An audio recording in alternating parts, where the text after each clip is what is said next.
would you say is the hardest time or the hardest hump to get over? Oh, I'm going to go ahead, you go first. Day two. Day two sucks because think about it. Day one is just another day in keto paradise because most of us can easily kind of OMAD and go that 24 hours, especially if you're well fat adapted. Oh, let me give that caveat too. That just triggered. I'm glad you're up here, Lindsay. Thank you for coming up. If you're not yet keto adapted, fat adapted, and have all of the benefits of a well formulated ketogenic diet nourishing you well, do not start an extended fast. Please get well keto adapted first, then try an extended fast, because otherwise you're setting yourself up for failure. And let me add one more caveat. Don't go carb binge on Sunday thinking, okay, I'm about to fast for a week, so let me get in all the junk food I can because I'm going to lose the weight anyway, blah, blah, blah. It's not about the weight, by the way. It's about that hormone stability. And so if you make your insulin go wackadoodle the day before you start an extended fast, you must like pain because that's what's going to be awaiting you on the other side of that. Yeah, day two, Lindsay, traditionally has always been the most challenging. I have tried to mitigate that day two suckiness, so to speak, with exogenous ketones, and that does help for some people. For me now, though, I just salt up. I just make sure I'm way salted up. I probably eat more salt on day two of an extended fast than any other day. How about you? Yeah, I agree. I would say that hour around 30, 36. Yes. I would say that's the time frame. And so having experienced that, for those that haven't experienced, you go in, you're like, oh my gosh, my body is crying mutiny on me. What do I do? Oh, I got to break this fast. And just understanding the mental game that your body is so used to having fuel at certain times. And when it has to start going into those stores, it's built for survival. And so we're going to have those hunger cues. And like you said, when those come, we lean into the electrolytes, the salt. That really is helpful. I also have used a product called Fast Tonic, which is a hydrogen water. Yes. And that takes off the reactive oxygen species, like the edge off of some of that stress.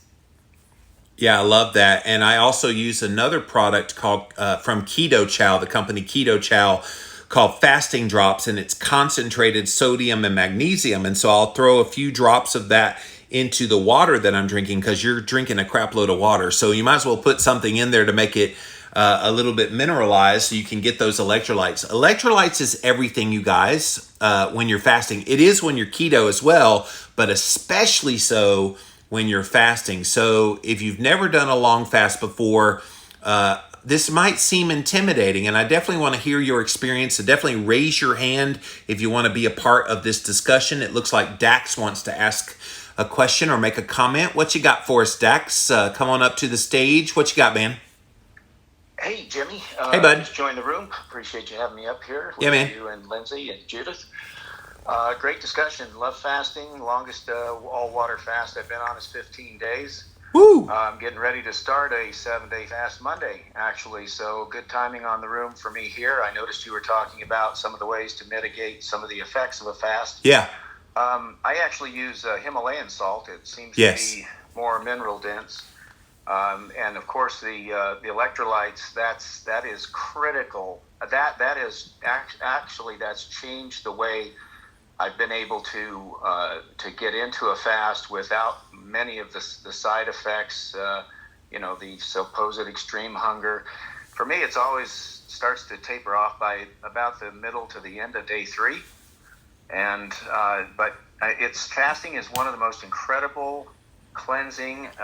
It's for me, it's almost a spiritual event. Well, you think about it, especially by like day 3, 4, blood sugar totally plummets, like it goes way down. And that freaks some people out because you'll see a blood sugar by day 3, 4, maybe in the 70s, 60s, and for some people 50s. And so they're like, oh my God, I'm hypoglycemic. I'm like, how do you feel? Oh, I feel fine, but that number alone is hypoglycemia. I'm like, no, listen to your body and look at what's happening biologically within you. At the same time that blood sugar is falling, that's the amount of glucose that's in your blood. What else is happening? You're seeing a huge jump in beta hydroxybutyrate. So that's the blood ketone. So guys, if you're testing just blood sugar and you're not looking at ketones, don't let the blood sugar freak you out, because what you'll see is a commensurate rise in your blood ketones as that blood sugar goes down. Lindsay, is that what you see in your clientele? Absolutely. And I think it's really important. You brought up a good point of testing.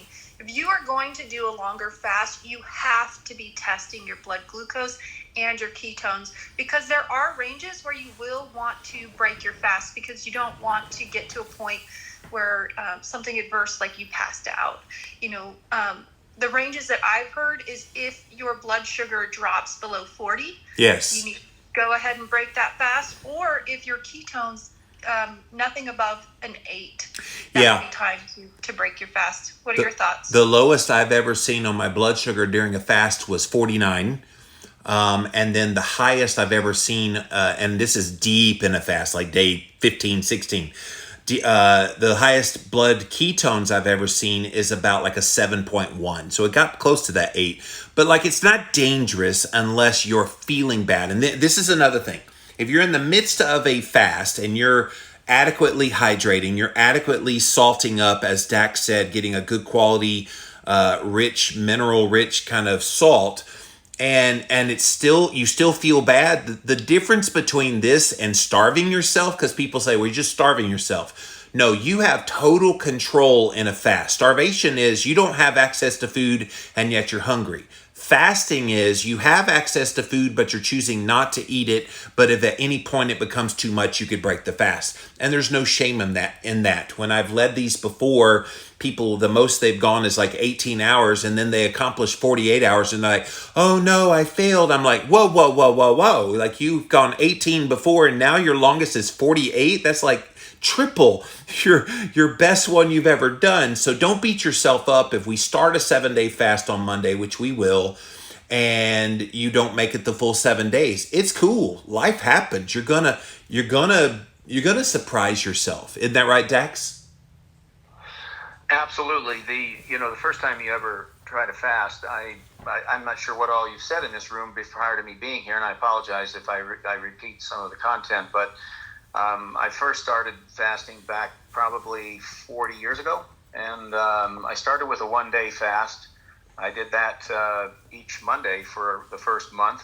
Then I progressed to a 3-day fast, and then a 5-day fast, and then a 7-day fast. But and I think it's really important how you prepare for a fast. Yes. It's really difficult to go from a modern processed food diet to fasting, 1 day to the next. I always prepare for a fast by going on I try to achieve ketosis before I actually start the fast. That way my sugar cravings, my carbohydrate cravings, all of the normal cravings that you would have, by eliminating those foods, they're already gone. So you can do a lot to mitigate the initial factors and feelings that you have in fasting. I also try to start incorporating a diligent meditation regimen each day, because that will calm the body, balance the hormones, and give you a better sense of control over the situation, even though it's new to you. Oh, guys, let me tell you what Dax just said is so critical, because you might think, okay, I'm not eating food. I'm just going to get hungry spontaneously. No, you actually won't, other than day 2 is kind of sucky. Day 2, by the way, Dax, is it rough on you, day 2? Day 1 is a piece of cake. Day 2, I start to get the annoying feeling that my body's craving something, but it's actually not craving anything. Right. By day 3, if you're just starting fasting, by day 3, the first time, you're going to feel like you really need to break the fast. You're starving to death for a while, but that goes away. It's kind of on cruise control by about day 4, certainly by day 5. And if you go to day 3 and you make it all the way through day 3 and you survived, you'll go to 7. It's pretty inevitable. Like you said, it kind of just goes away. And you mentioned earlier about the meditation. Can I just underscore that for all you guys? If you've never fasted before and you don't realize the role that stress plays in your blood sugar and your hormones going crazy, like you can really sabotage your efforts with an extended fast through stress. So if you know you've got something stressful going on during this 1 week, do not either do that activity or fast. You need to choose, and you need to kind of try to find a time in your life when it's not quite so hectic. And you're right. Like, I have a hot tub, I've got an infrared sauna, I've got little things that will help relax me, a massage chair, and things that I know that if I'm in that part of the fast where it's really rough and I'm potentially feeling some stress, I'm going to go do those things to try to bring that stress back down, because it's a powerful modality on negatively, Lindsay, on your health. Yeah, absolutely. I think that that's really important that you brought into play, is the fact that fasting is another stressor, and it is a good stressor. It can be a good stressor, but the body perceives all things as a stressor, whether that be chemical, emotional, physical.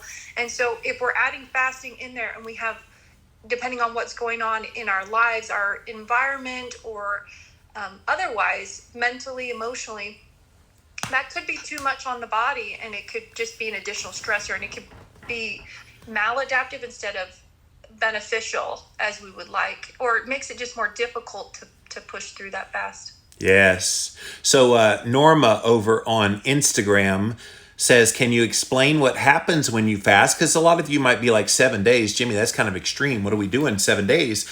But she wants to know what happens. Are cancer cells starved? Do you reset the gut microbiome? People might have heard about autophagy. So yes to a lot of those things. Cleaning up of the cells is something we don't do culturally in this feast age we live in. And so when you allow your body to relax by not feeding it food, your pancreas gets a break, and you get cleaning up of these dead cells. That's kind of the idea behind autophagy. And there's no other way to get rid of these excess proteins that just float around in the body. And so many kind of benefits. Dax, what kind of benefits have you seen doing some of these longer fasts? Particularly, you speak about stress, and in starting a fast, if you're in a stressful environment, mentally, emotionally, it's a bit difficult to start a fast if you've got a lot going on in your life. Yes.